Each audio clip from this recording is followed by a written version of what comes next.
I froze when I saw my own name listed as a beneficiary on a life insurance policy I had never signed.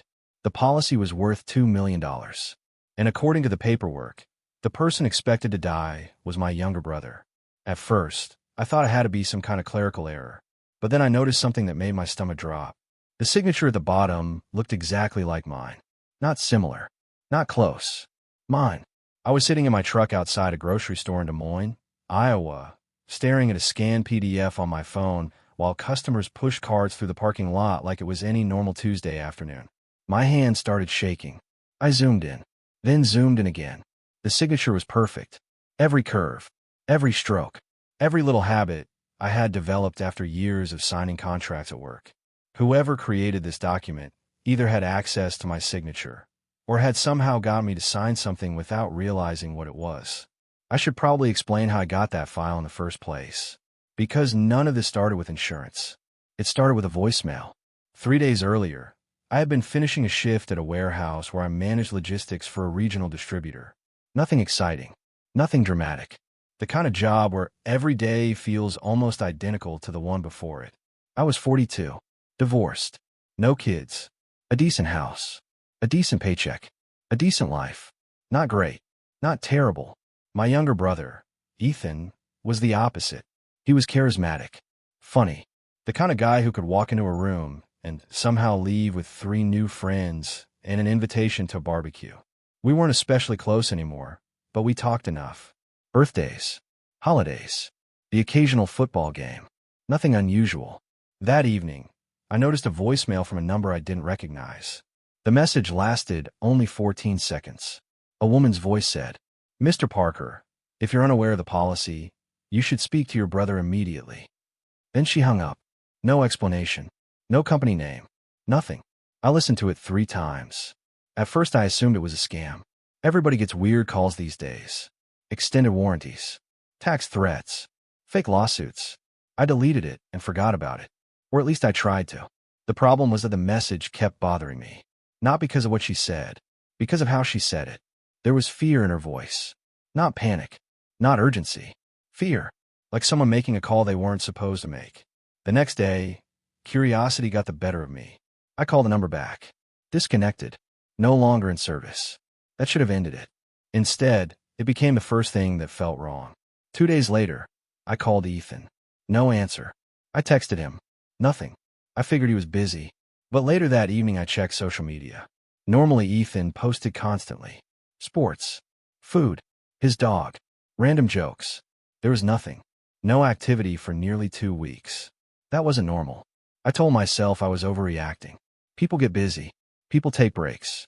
People disappear from social media all the time. Still, I couldn't shake the feeling. So I drove to his apartment after work. The parking lot was half full. His truck was there. The lights inside were off. I knocked. No answer. I knocked again. Nothing. A neighbor eventually opened her door. "Looking for Ethan?" "Yeah." She hesitated. Thought he moved. My chest tightened. "Moved where?" She shrugged.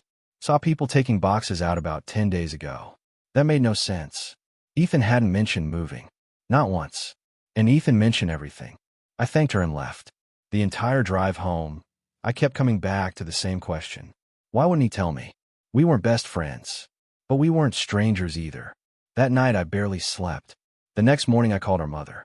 She hadn't heard from him either. Now I was officially worried. Then things got stranger.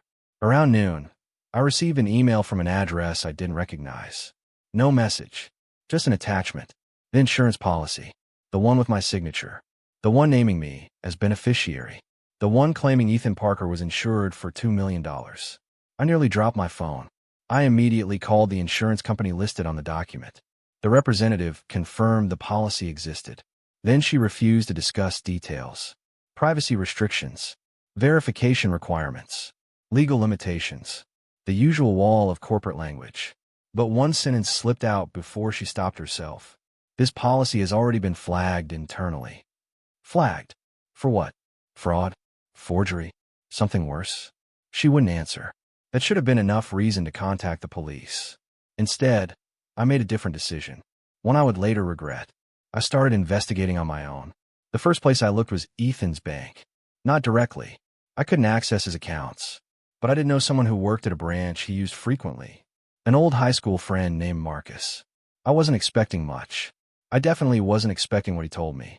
Marcus couldn't share account information, but he did say something off the record. Ethan's been moving a lot of money lately. How much? He looked uncomfortable. A lot. What does that mean? He leaned closer. More than I've ever seen him handle. My brother wasn't rich. Not even close. He worked in commercial roofing. Good money. Not life-changing money. Certainly not enough to explain large financial transfers. Where's it coming from? I asked. Marcus shook his head. I can't tell you that. The way he answered told me he knew. And whatever he knew worried him. I left with more questions than answers. That became a pattern. Every lead created 3 new mysteries. Every explanation made less sense than the last. The following evening, I drove by our childhood home. Our mother still lived there. I figured maybe Ethan had shown up unexpectedly. Maybe everything had a simple explanation. Maybe I was connecting dots that weren't connected. When I arrived, Mom looked exhausted. She invited me inside. We sat at the kitchen table. Then she told me something she hadn't mentioned before. Someone had been asking questions about our family. Several people. Different times.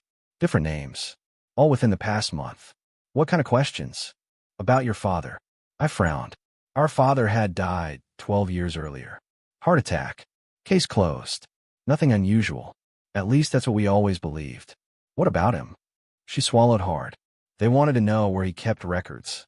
The room suddenly felt smaller. What records? I don't know. She stared at the table. Then she added something even stranger. One man offered me $20,000. For what? He didn't say. That night, I drove home with a headache. Because now the story wasn't just about Ethan anymore. It somehow involved our father. A man who had been dead for over a decade. I spent hours digging through old family documents. Tax returns. Property records. Medical paperwork. Nothing. Then, around midnight, I found something. A photograph. At first glance, it seemed ordinary. My father standing beside 2 men outside a building. All 3 smiling. Nothing unusual. Until I flipped it over. A date. And a handwritten note. The date was 6 months after my father supposedly died. I stared at it for nearly a minute. My first thought was obvious. The date had to be wrong. Someone made a mistake. Simple. Reasonable. Normal. Except the handwriting belonged to my mother. I would have recognized it anywhere. Suddenly a possibility entered my mind. One so ridiculous I almost laughed. What if Dad hadn't died when we thought he did? No. Impossible. We buried him. We attended the funeral. We saw the casket. But even as I tried to dismiss the idea, another question appeared. Why would strangers be asking about him 12 years later? The next morning, I received a text. Unknown number. 3 words. Stop looking now. That was it. No signature. No explanation. Just a warning. For the first time, I genuinely considered walking away. Maybe this was insurance fraud. Maybe organized crime. Maybe something I didn't understand. Maybe something dangerous. I spent most of the day convincing myself to forget everything. Then I got home and found my front door open. Only a few inches. Just enough to notice. I knew I had locked it. I always locked it. My pulse immediately accelerated. I stepped inside carefully. Nothing appeared stolen. Television still there. Laptop still there. Wallet untouched. But someone had definitely been inside. Because every drawer in my office had been opened. Every folder had been searched. Every cabinet disturbed. They weren't looking for valuables. They were looking for information. The question was, what information? Then I noticed something sitting on my desk. A plain white envelope. No stamp. No name. Inside was a single photograph. The same photograph I had found the night before. The one showing my father. Except this version wasn't identical. There was more of the image visible. The cropped edge from my copy had hidden another person. A 4th man. Standing in the background. Watching the camera. Watching all of them. And written across the back in black marker were 6 words that changed everything. Your brother found this first. I remember staring at those words while every theory I had built collapsed at once. Because if Ethan had found it first, then maybe he hadn't disappeared. Maybe he had been running. And if he had been running, the real question wasn't who was chasing him. The real question was why. And deep down, for the first time, I started to suspect that whatever answer waited ahead had something to do with my father. A father who might not be exactly who he believed he was. I didn't sleep that night. Every light in my house stayed on until sunrise. The photograph sat on my kitchen table while I stared at it from across the room. The message on the back kept replaying in my mind. Your brother found this first. Not found it too. Not saw this. Found this first. That wording mattered. Whoever left the photo wanted me to understand something. Ethan had discovered something before I did. Something important enough to disappear over. Something important enough for strangers to break into my house. By morning, I made a decision. I was done guessing. I needed to know who the fourth man in the photograph was. The problem was that the image quality wasn't great. The man's face was partially obscured. Not enough for identification, but enough to recognize one detail. A ring. Large. Distinctive. A heavy silver ring on his right hand. At first it seemed meaningless. Then I remembered something. Years ago, when I was maybe 14 or 15, I had seen that ring before. I couldn't remember where. Just a brief memory. My father arguing with someone outside our house. Late at night. Rain falling. A silver ring catching the porch light. At the time I hadn't understood what I was seeing. Now that memory returned like a ghost. And it brought a question with it. Who had my father been arguing with? The answer arrived unexpectedly. 3 hours later. My mother called. Her voice sounded nervous. Someone was here. I immediately sat up. Who? I don't know. What happened? He was sitting across the street. Doing what? Watching. A chill ran through me. Did he say anything? No. Did you call the police? He left before they arrived. I drove to her house immediately. When I got there, she looked frightened. Not the kind of fear people feel after a strange encounter. The kind that builds slowly. The kind that comes from realizing something you thought was buried is coming back. While we talked, I noticed her eyes drifting toward the hallway closet. Again and again. At first I ignored it. Then I finally asked, "What are you looking at?" She hesitated. Too long. Then she stood up. Without a word, she walked to the closet and opened it. From the top shelf, she pulled down an old metal lockbox. I had never seen it before. My mother sat down slowly, placed the box on the table, and stared at it. "What is that?" She swallowed. I hoped I'd never have to open it. The room suddenly felt silent. Even the refrigerator seemed louder. She unlocked the box. Inside were documents, letters, photographs, newspaper clippings, and a VHS tape. I looked at her. "What is all this?" She didn't answer immediately. Instead, she picked up one photograph. My father, much younger, standing beside the same two men for the picture I'd found. Only this image was clearer. Much clearer. I recognized one of them instantly. Not personally. From television. From local news. The man had been a city council member decades ago. He later became a state official. Then disappeared from public life after a corruption scandal. I remembered reading about him years earlier. The second man looked vaguely familiar too, but I couldn't place him. Then I saw the date. My stomach tightened. The photograph had been taken 17 years before I was born. "What exactly am I looking at?" I asked. Mom looked exhausted. "Your father wasn't who you thought he was." The sentence hit harder than I expected. Most people think they know their parents. Even after death.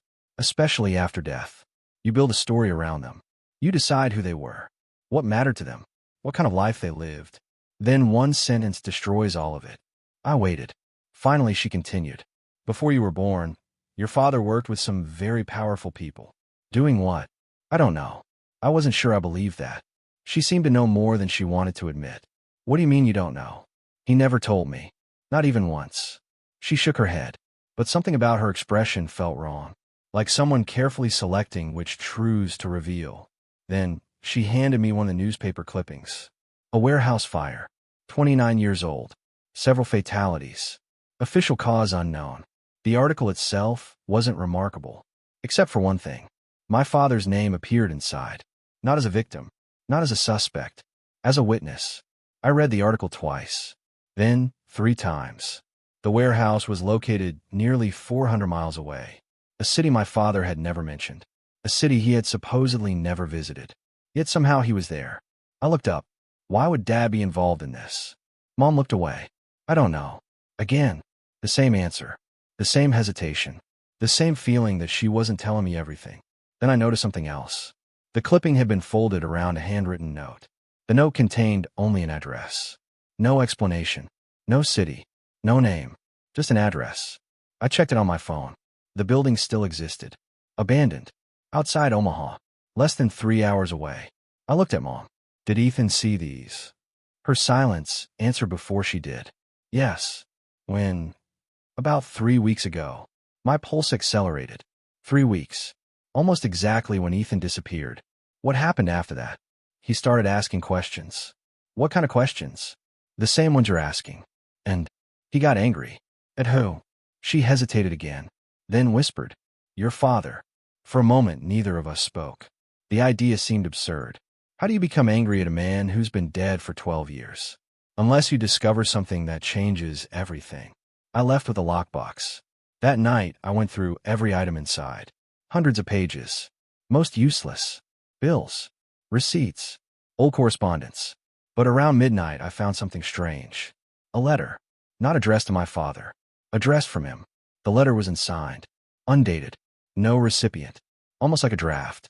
One sentence stood out. If anything happens to me, do not trust Daniel. I read it repeatedly. Daniel. The fourth man. One of the men in the photographs. A business partner. A friend. An enemy. I had no idea. But now I had a name. The next morning, I drove to Omaha. The address from a note led me to an abandoned industrial property on the edge of town. Chain-link fences, broken windows, collapsed sections of roofing. The place looked forgotten, but something immediately felt wrong. Fresh tire tracks. Recent. Very recent. Someone had been there. I parked a quarter mile away and walked. The closer I got, the more convinced I became that the property wasn't truly abandoned. Several windows had been boarded recently. Not years ago. Weeks ago. Maybe days. I found a side entrance hanging partially open. Inside, dust covered everything. Except for one path. A narrow trail through the dirt. Used frequently. I followed it. The building seemed endless. Dark hallways. Storage rooms. Rusting machinery. Then I heard something. A voice.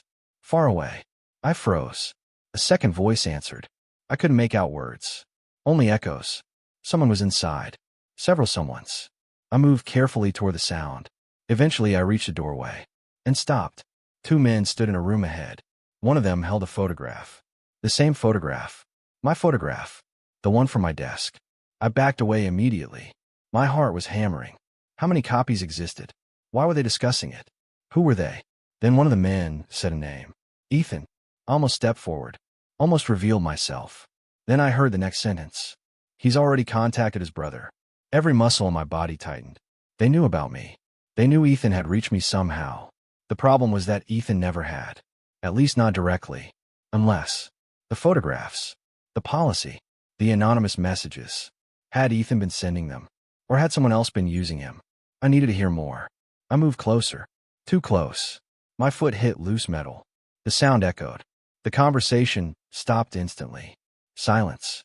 Complete silence. Then one voice said, Did you hear that? I ran. No hesitation. No heroics. No investigation. I ran. Shouts erupted behind me. Footsteps followed. The building suddenly became a maze. Every corridor looked identical. Every turn felt wrong. I sprinted through darkness until I finally spotted daylight ahead. I burst through a side door and reached my truck. Seconds later, I was gone. Only after driving 20 miles did I finally slow down.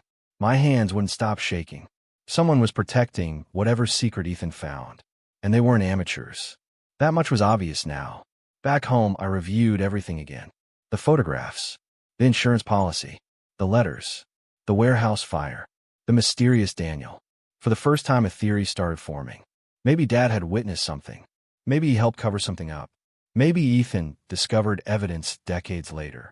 But if that were true, why target Ethan? Why create the insurance policy? Why forge my signature? The pieces still didn't fit. That evening I received another message. Unknown sender. No text. Just a video file. 27 seconds long. I opened it. The footage was shaky. Recorded at night. At first I couldn't understand what I was looking at. Then the camera moved. A face entered frame. I nearly dropped the phone. Ethan. Alive. Thin. Exhausted. Terrified. He looked directly into the camera. Then he spoke. If you're seeing this, they know where I am. The video cut briefly. Then returned. His voice sounded weaker.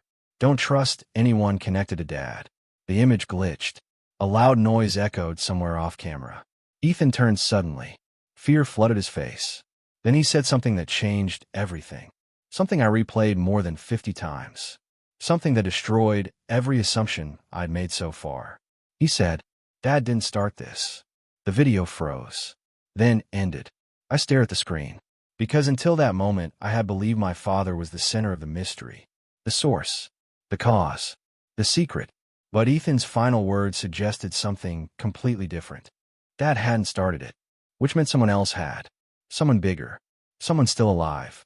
And for the first time, I began to suspect that my father hadn't been hiding the truth. He might have been hiding from it. But before I could process that possibility, my phone rang. Unknown number. I answered. A man's voice spoke immediately. Calm. Controlled. Dangerously calm. "I know you went to Omaha."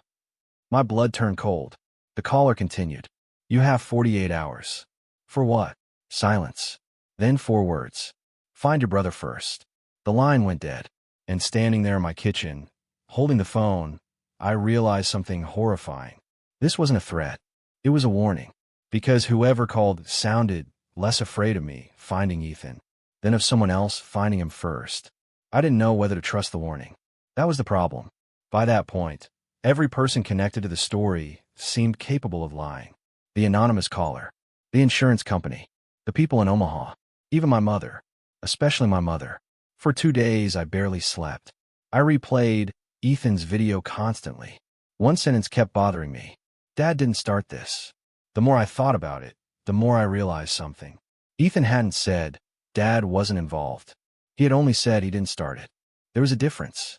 A huge difference. And somewhere inside that difference was the truth. The breakthrough came from something I had almost ignored. The VHS tape. The one from the lockbox. I hadn't watched it because I didn't own a VCR anymore. Now it suddenly felt important. I spent half a day locating a shop that could digitize old tapes. The owner told me it would take several hours. I waited in the parking lot. When he finally handed me the file, I opened it immediately. The footage was grainy. Old. Recorded sometime in the early 90s. At first it looked like a family gathering. Several men standing around a table. Laughing. Talking. Drinking coffee. Then I recognized one face. My father. Younger. Healthier. The room appeared ordinary until the camera shifted. Documents covered the table. Maps. Property records. Financial reports. The conversation wasn't clear. The audio quality was terrible. But one phrase came through distinctly.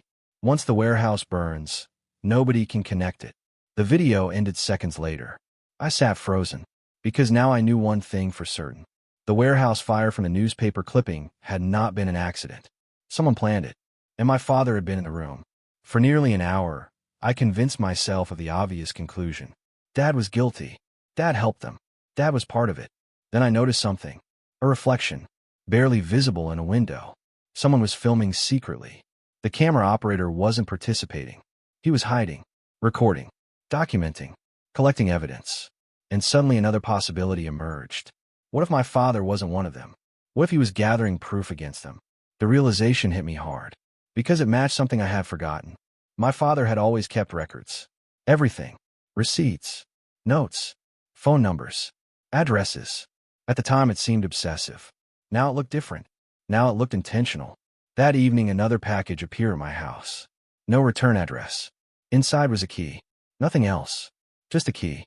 Attached to a faded motel keychain. Room 214. Lincoln, Nebraska. I immediately understood. Ethan. It had to be Ethan. The motel was 3 hours away. I left before sunrise. The building looked exactly like every roadside motel in America. A little worn. A little forgotten. The kind of place nobody notices. Room 214 stood empty. The manager confirmed nobody was currently staying there. But when I showed him the key, his expression changed. He disappeared into the office. Then returned carrying a small storage box. "This was left for you." My pulse accelerated. "For me?" He nodded. "He said you'd eventually come." Inside the box were 3 items. A flash drive, a notebook, and a handwritten letter. The letter was from Ethan. My hand shook as I unfolded it. "If you're reading this, I either couldn't reach you or it became too dangerous. What you're chasing started before we were born. Dad spent years trying to stop it. They made him look guilty because he got too close. Daniel is the key. Find Daniel." The rest of the letter contained directions. An address. Colorado. A cabin in the mountains. I checked the notebook next. Most pages were filled with names, dates, transactions, property transfers, political donations, corporate filings. Nothing dramatic individually, but together they formed a pattern, a network. The same names appearing repeatedly over decades. And one name appeared more than any other. Daniel Mercer. For the first time I had a full name. I searched immediately. The results stunned me. Daniel Mercer wasn't hiding. He wasn't some forgotten criminal. He was a respected businessman, a philanthropist, a public figure, the kind of man who appeared in magazines, the kind of man who sponsored hospitals and scholarships, the kind of man nobody would suspect, which made him even more dangerous. The flash drive contained hundreds of files, financial records, emails, scanned documents, enough information to expose people, enough information to destroy careers, enough information to motivate murder.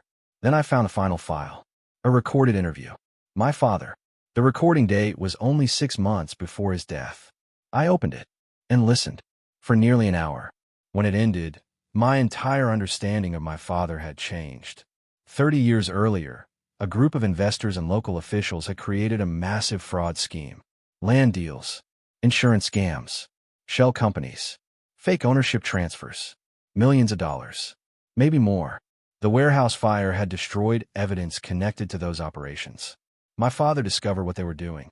Instead of participating, he began documenting everything. Secretly, carefully, for years.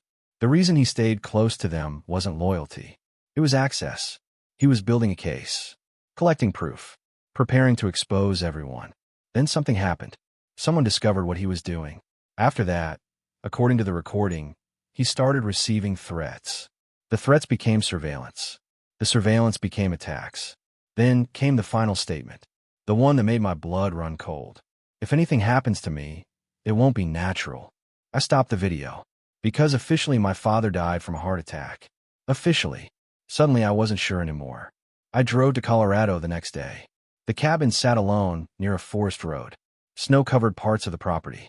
No vehicles outside. No lights. No movement. At first I thought I was too late. Then the door opened, and Ethan stepped outside. Alive. For a second, neither of us moved. Then I hugged him harder than I ever had in my life. He looked exhausted. Older somehow. Like he'd aged years and weeks. We spent hours talking. Filling gaps. Connecting pieces. The truth was worse than I imagined. Daniel Mercer had spent decades hunting every copy of the evidence. Every witness. Every record. Every thread. Every loose end. Including our father. Including Ethan. Including me. The insurance policy suddenly made sense. It wasn't designed to profit from Ethan's death. It was designed to frame me if he died. My forged signature. My name as beneficiary. A ready-made motive. Someone had prepared a perfect suspect. Me. The realization made me physically sick. For weeks I had been investigating a mystery. I hadn't realized I was also being positioned as the murderer. Ethan nodded when I told him. I figured it out too. Then why not go to the police? His expression darkened. I did. That answer terrified me. What happened? They warned Daniel. The room fell silent. At that moment, I understood the scale of what we were facing. This wasn't one corrupt official or one criminal. It was decades of influence, decades of connections, decades of protection. Then Ethan showed me the final piece. A sealed envelope. Our father had hidden it years earlier. Inside was a complete confession. Not from himself. From Daniel. Signed. Recorded. Verified. The kind of evidence lawyers dream about. The kind of evidence people kill to bury. For the first time, we actually had a chance. The following weeks became chaos. Federal investigators. Journalists. Lawyers. Subpoenas. Interviews. The story exploded nationally. Once the evidence became public, people started talking. Former associates. Former employees. Former victims. The silence collapsed. Daniel Mercer denied everything. For 3 days. On the 4th day, he disappeared. The search lasted less than 48 hours. Authorities found him attempting to leave the country. That was the moment I finally knew it was over. Or at least as over as something like this can be. Months later, indictments followed. Then arrests. Then more arrests. The network our father had spent years documenting finally surfaced. Not because of one brave act. Because of hundreds of small acts collected over decades. A receipt here. A photograph there. A note. A recording. A forgotten tape. Tiny pieces. The kind most people would throw away. The kind my father never did. Eventually life settled. At least outwardly. Ethan moved back home. Our mother finally told us everything she had hidden. Most of it came from fear. Not deception. She had known fragments. Enough to worry. Not enough to understand. One evening, nearly a year later, I visited my father's grave alone. The sun was setting. The cemetery was quiet. For the first time since this began, I felt something close to peace. Then I remembered one detail. One final detail. A detail that still bothers me. The original voicemail. The woman who warned me. The call that started everything. We never identified her. Not ever. No records. No trace. No explanation. She appeared for 14 seconds. Changed the course of my life. Then vanished completely. Months later, I reviewed my father's files one last time and found a photograph I had somehow missed. A photograph taken decades earlier. My father stood beside several people. One of them was a young woman. On the back, he had written a single sentence. If she ever contacts my family, listen to her. I stared at that note for a long time because I recognized her immediately. She was the woman from the voicemail, which meant something I still can't fully explain. My father had anticipated that call decades before it happened. And sometimes, when I think about everything that followed, that's the part that unsettles me most. Not the corruption, not the fraud, not the lies, but the possibility that my father knew exactly how dangerous the truth was, and spent the last years of his life building a trail that he hoped one day his sons would be able to follow. We always believed he died carrying a secret. In the end, we learned something very different. He died trying to leave us the answer.